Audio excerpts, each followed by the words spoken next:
एक दृष्टांत आता कि भगवान श्री कृष्ण ने महाभारत युद्ध के बाद एक बार अपने परम शिष्य अर्जुन के साथ जंगल में निकले ऐसे घूमने टहलने।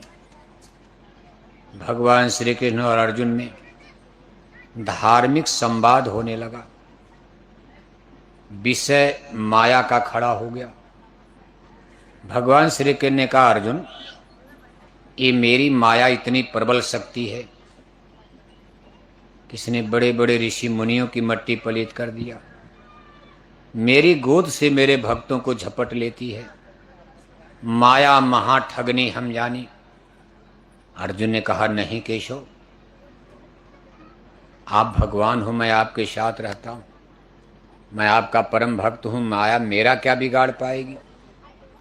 भगवान श्री कृष्ण ने कहा, घमंड की बात मत करो, अभी माया से तुम्हारा पाला नहीं पड़ा। अर्जुन ने कहा, नहीं नहीं, मैं आपका परम भक्त हूं, मेरा माया क्या बिगाड़ेगी। भगवान श्री कृष्ण मौन हो गए। लेकिन उन्होंने सोचा कि अर्जुन के अंदर घमंड है, अपनी भक्ति का, अपने ज्ञान का। अगर इनके घमंड को तोड़ा नहीं गया, इनकी आत्मा अधोगति में चली जाएगी, क्योंकि घमंड मनुष्य का सबसे बड़ा दुश्मन है। करा कराया सब गया, जब आया अहंकार। इतने ज्ञानी विज्ञानी राजा रावण का अहंकार उनकी सोने की लंका का नाश करवा दिया। रावण कोई मूर्ख आदमी नहीं थे, ज्ञानी थे, विज्ञानी थे, लेकिन अहंकार। भगवान के न के अर्जुन का नुकसान हो जाएगा अगर ज्ञान नहीं कराया जाएगा। चुपचाप पड़े रहे। जब महीना 2 महीना बीता तो एक दिन भगवान श्री कृष्ण ने कहा, अर्जुन, यहाँ जंगल में बहुत सुंदर सरोवर है, वहाँ बड़ा पवित्र मेला लगता। हजारों हजार लोग, गांव जवार के लोग उस पवित्र में स्नान करके पुण्य प्राप्त करते हैं। हमारी इच्छा है कि हम लोग भी उस मेला में चला जाए। भगवान कृष्ण का प्रस्ताव था, अर्जुन ने स्वीकार कर लिया। कहा, केशव, जब आपकी इच्छा है तो चलो। रथ घोड़ा तैयार हो गया। सेवक और स्वामी, भगवान और भक्त यानी अर्जुन और श्री कृष्ण जी रथ पर बैठ करके वहां पहुंचे मेला में। पवित्र सरोवर में सब लोग स्नान कर रहे। जनता पहले अपने घोड़े को धो धा करके पेड़ में बांध दिया, फिर दोनों लोग कपड़े उतार करके तालाब में उतर गए।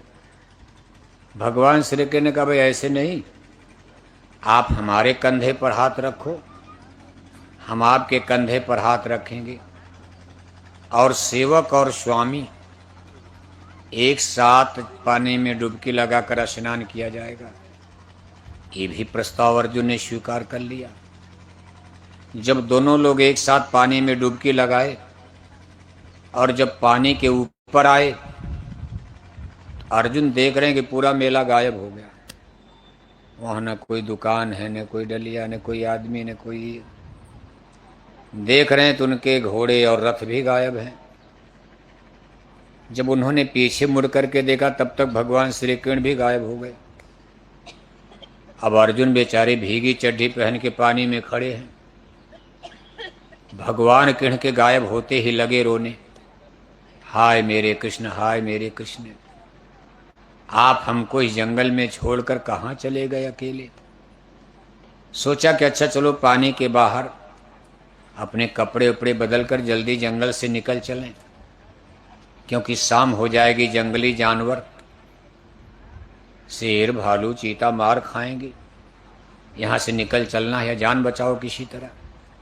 जब पानी के बाहर आए तो देख रहे हैं कि उनके कपड़े भी गायब हैं, जूता चप्पल भी उनका गायब।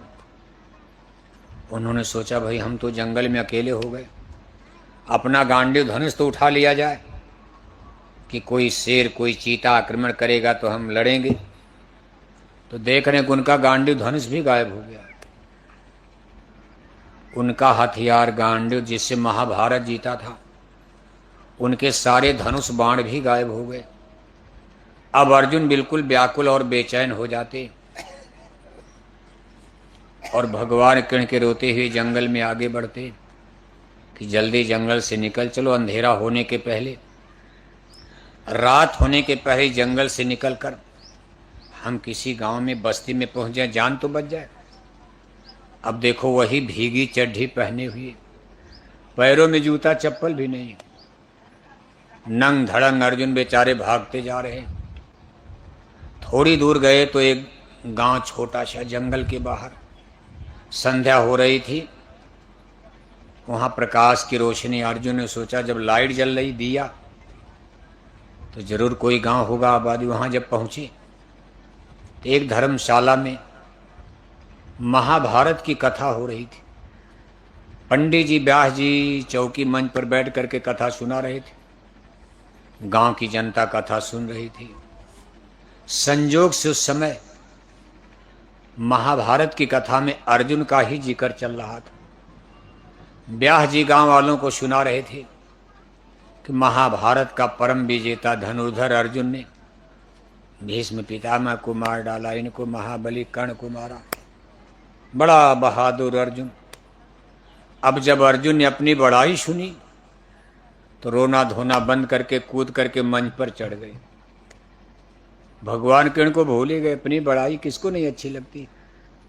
अर्जुन ने सोचा मैं झूठे रो रहा हूं, यहां जंगल में भी मेरी बड़ाई हो रही है, अर्जुन अर्जुन।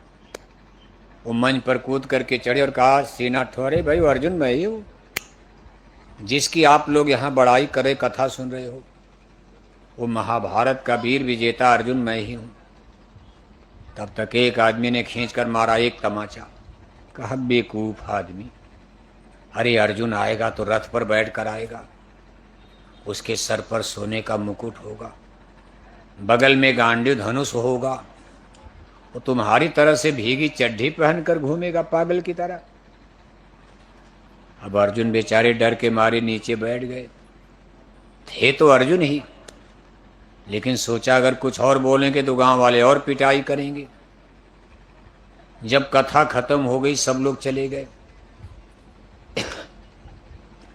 तो गांव के मुखिया सरपंच दो चार लोग जिम्मेदार बैठ करके लगे अर्जुन का इंटरव्यू यानी परिचय लेने। भाई देखा जाए है कौन जो आज अपने को अर्जुन बता रहा है। ये आदमी आपकी दिमाग उमाग तो नहीं खराब है इसका? चेहरा महारा सकल सूरत तो राजा की है। उनको लगता भी था भाई थे तो अर्जुन ही, चेहरा महारा सकल सूरत तो किसी राजपुरुष की है।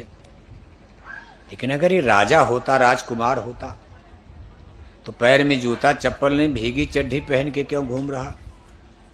लगता कुछ दिमाग में गड़बड़ी है। गांव वालों ने सोचा इसी धर्मशाला में इसको रोक दिया जाए, खाने पीने की व्यवस्था कर दिया जाए। 2-4-10 दिन में इसके घर वाले खोजते आ जाएंगे, बेचारा नहीं तो भटक जाएगा। गांव वालों ने मिलकर उनके खाने पीने की व्यवस्था कर दिया। अर्जुन को कपड़ा उपड़ा भी पहनने के लिए दे दिया, जिससे जो बना। अब अर्जुन बेचारे उसी धर्मशाला में, देखो माया का पर्दा, देखो माया कैसे जीवों को भरमा देती है। अर्जुन बेचारे उसी धर्मशाला में अपना समय खा पी कर बिता रहे। कुछ दिन बीत गया, कोई खोजने खाजने वाला नहीं आया। तो गांव वालों ने कहा इनको बैठा के कब तक खिलाया जाएगा?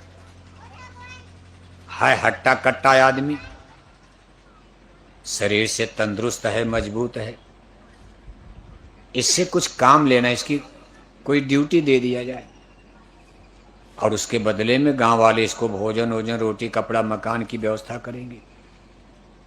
तो गांव की पंचायत ने कहा इसको चौकीदार बना दिया जाए। अब अर्जुन को देखो चौकीदार बना दिया गांव का। गांव की पंचायत है कि भाई आपको तनख्वाह दी जाएगी, आप इसी गांव में रहो, रात भर पहरा देना। माया का खेल देखो। अर्जुन ऐसे धनुर्धर को आज माया ने कान पकड़कर चौकीदार बना दिया। अर्जुन बेचारे रात भर पहरा दे रहे हैं और दिन में जाकर के चूल्हा फूंक कर अपनी रोटी बनाते हैं। जब कुछ दिन बीता तो गांव वालों ने कहा कि बेचारा बड़ा दुखियारी है, रात भर जाग कर पहरा देता, दिन में चूल्हा फूंकता। अगर इसकी शादी हो जाती, घर में बहू आ जाती, तो कम से कम 2 रोटी का इंतजाम तो हो जाता। अब चपरासी चौकीदार की शादी कौन करेगा? कोई बड़ा आदमी तो करेगा नहीं। गांव का जो सबसे गरीब आदमी, जिसकी बेटी की शादी नहीं हो रही थी, उम्र में भी अर्जुन से ज्यादा थी, वही प्रस्ताव डाला। अर्जुन ने कहा ठीक है, कोई बात नहीं, हम कर लेंगे। माया का पर्दा ऐसा पड़ गया, शादी भी कर लिया। देखते देखते बच्चे कच्चे पैदा हो गए। अब अर्जुन की गृहस्थी बढ़ गई। अर्जुन ने गांव वालों से कहा भाई हमारी तनख्वाह बढ़ाओ। अब तक तो थोड़ी तनख्वाह में गुजर हो जाता था, अब हम 2 नहीं 3 हो गए। एक हमारी बीबी हो गई और एक बेटा भी पैदा हो गया, तो खर्चा हमारा बढ़ गया। इतने तनख्वाह से पूरा नहीं पड़ता। गांव की पंचायत बैठ गई, कहा भाई बात तो सही कह रहा, बीबी के लिए भी साड़ी चाहिए, धोती चाहिए, रोटी कपड़ा, तेल फुलेल, और बच्चा पैदा हो गया तो उसके भी तो इंतजाम करना पड़ेगा। अर्जुन की तनख्वाह गांव वालों ने बढ़ा दिया। जब कुछ दिन बीता, बच्चा थोड़ा शयाना हुआ, तो अर्जुन की देवी जी ने कहा कि स्वामी बड़ा सुंदर मेला लगा हुआ, अब देखो वही मेला, वही सरोवर।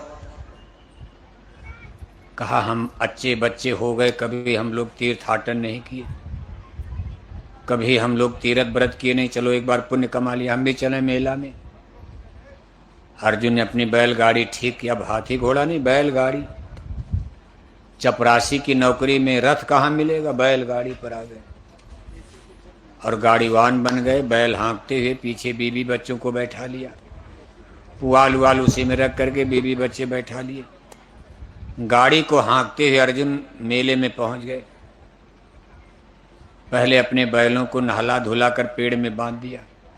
उसी पेड़ में बांध रहे हैं जहां अपना घोड़ा बांधे थे, लेकिन अर्जुन को होश है नहीं कि हम यहां कभी आए थे। इसको माया का पर्दा कहते हैं। जीव हृदय अति मोह विषेखी, छूट न ग्रंथि परे किम देखी। आपको कुछ पता नहीं कि आप कौन हो, कहां के रहने वाले हो, जन्म के पहले आप कहां थे, और जब जहानाबाद में मर जाओगे ये शरीर आपका आग में जल जाएगा, मुट्ठी भर राख हो जाएगा। इसके बाद आप कहां जाओगे कुछ पता है आपको? कोई ज्ञान नहीं। इसको माया की भूल भुलैया कहते हैं। इसने सारे संसार के जीवों पर अज्ञान का अंधकार की चादर डाल दिया। कुछ पता ही नहीं, दिखाई नहीं देने, पता ही नहीं चलता। बस खाओ पियो मौज उड़ाओ, रोटी कपड़ा मकान में जीव भटक रहा, और एक दिन खाते पीते सोते मर जाओगे। राम नाम सत्य। लोग बोल देंगे राम नाम सत्य, तो राम नाम ही है, लेकिन मरने के बाद बोला आप तो सुनोगे नहीं। गांव वाले घर वाले चिल्लाएंगे राम नाम सत्य है। जब आपको जलाने ले जाएंगे तो क्या कहेंगे? राम नाम सत्य है, बाकी सब असत्य है। यही तो संत महात्मा समझाते, भाई जीते जी समझ जाओ कि सत्य तो राम नाम है, बाकी दुनिया झूठी है। कहूँ माय अनुभव अपना, सत्य हरि भजन जगत सब सपना। अर्जुन बेचारे अपना बैल वैल बांध करके कहा भाई तुम नहा लो, तुमको बाल वोल ठीक करने में समय लगेगा। उनकी देवी जी औरत नहा करके आई, अपना बाल वोल ठीक करने लगी। अर्जुन बेचारे कपड़ा उतार करके जब तालाब में कूदे और पहली डुबकी लगा करके जब ऊपर आए तो देख रहे हैं कि पूरा मेला फिर गायब हो गया। उनकी गाड़ी, उनका बैल, उनकी बीबी, उनके बच्चे, सारी दुकान, सारी डलिया, सारी मंडी बाजार खत्म। अब वहां कोई नहीं दिखाए। फिर अर्जुन वही भीगी चड्ढी पहने पानी में खड़े। अब अर्जुन फिर लगे रोने, लेकिन पहली बार जब रोए थे तो भगवान श्री कृष्ण के लिए रोए थे, हाय मेरे कृष्ण, हाय मेरे कृष्ण। और आज रो रहे हैं कि हाय मेरी बीबी, हाय मेरे बच्चे, हाय मेरी गाड़ी, हाय मेरा बैल, बड़ी मेहनत से बनाया था, एक एक पैसा इकट्ठा करके अपनी दुनिया बसाई थी, आज एक झटके में मेरा कोई लूट ले गया। बाहर निकलते हैं कि कपड़े बदलें तो कपड़ा भी गायब। उनका जूता चप्पल सब गायब। फिर वही भीगी चड्ढी पहनकर सोच रहे हैं चलो गांव वालों को सूचना दे दें कि हमारी तो पूरी गृहस्थी कोई लूट ले गया, हमारी मदद करो। अर्जुन रोते हुए गांव की तरफ भाग रहे, भीगी चड्ढी पहनकर, पैर में जूता चप्पल नहीं, भागते जा रहे हैं। हाय मेरी बीवी, हाय मेरे, रो क्या रहा, हाय मेरी बीवी, हाय मेरे बच्चे, जैसे आप रोते हो। अरे बीवी आपकी है, ये बेटा बेटी आपके हैं, लेकिन रोया जाता है, मोह की दुनिया है। इतना दिन साथ रहे हो तो रुलाई आती है। अब अर्जुन बेचारे रोते भाग रहे हैं। तब तक भगवान श्री कृष्ण मुस्कुराते रास्ते में मिल गए। ठीक उनके रास्ते में आकर के, अरे कहा अर्जुन किसके लिए रो रहे हो? तुम तो कहते थे हे प्रभु मैं कभी आपको भूलूंगा नहीं, चाहे माया मेरे ऊपर कितनों अपना प्रभाव डाले, हे स्वामी मैं कभी आपको भूलूंगा नहीं। और आज तुम हमको भूल करके बीवी बच्चे के लिए रो रहे हो, झूठी दुनिया के लिए रो रहे हो। अर्जुन माया में फंस गए। अर्जुन ने कहा महाराज अपना सत्संग बंद कीजिए, अभी हमको गांव में जाने दीजिए, मैं अपने गांव वालों को सूचना दे दूं। बीवी बच्चों के लिए मेरा कलेजा फटा जा रहा, आपका सत्संग में बाद में। सरे कहा मुझको पहचानो? अर्जुन हमको पहचान रहे हो? मैं कौन बोल रहा हूं? मैं तुम्हारा सखा, तुम्हारा मित्र, तुम्हारा स्वामी, मैं योगेश्वर श्री कृष्ण बोल रहा हूं। और हमारा तुम्हारा जन्म जन्म का नाता, तुम कहां भटक रहे हो? अर्जुन ने कहा महाराज ठहर जाए, आपका सत्संग हम बाद में सुन, अभी हमको जाने दीजिए, हमको तुरंत गांव पहुंच करके गांव वालों को सूचना देनी है। तब भगवान श्री कृष्ण ने खींच करके मारा एक तमाचा। जब भगवान कृष्ण का तमाचा अर्जुन की खोपड़ी पर पड़ा तो देखो माया का पर्दा उतर गया। जैसे बादल हट गए, कोहरे छंट गए, तो भगवान भास्कर फिर चमकने लगते। ऐसे जब माया का मोह का पर्दा उतर गया तब अर्जुन चेतन अवस्था में होश में आ गए और देख रहे हैं कि भगवान श्री कृष्ण मुस्कुराते सामने खड़े। तब पहचान लिया, चरणों पर गहरे कहा केशव, हे केशव आपकी माया बड़ी बलवान है, मैं आपके साथ इतना दिन रहा, एक झटके में माया मुझको भरमा दिया।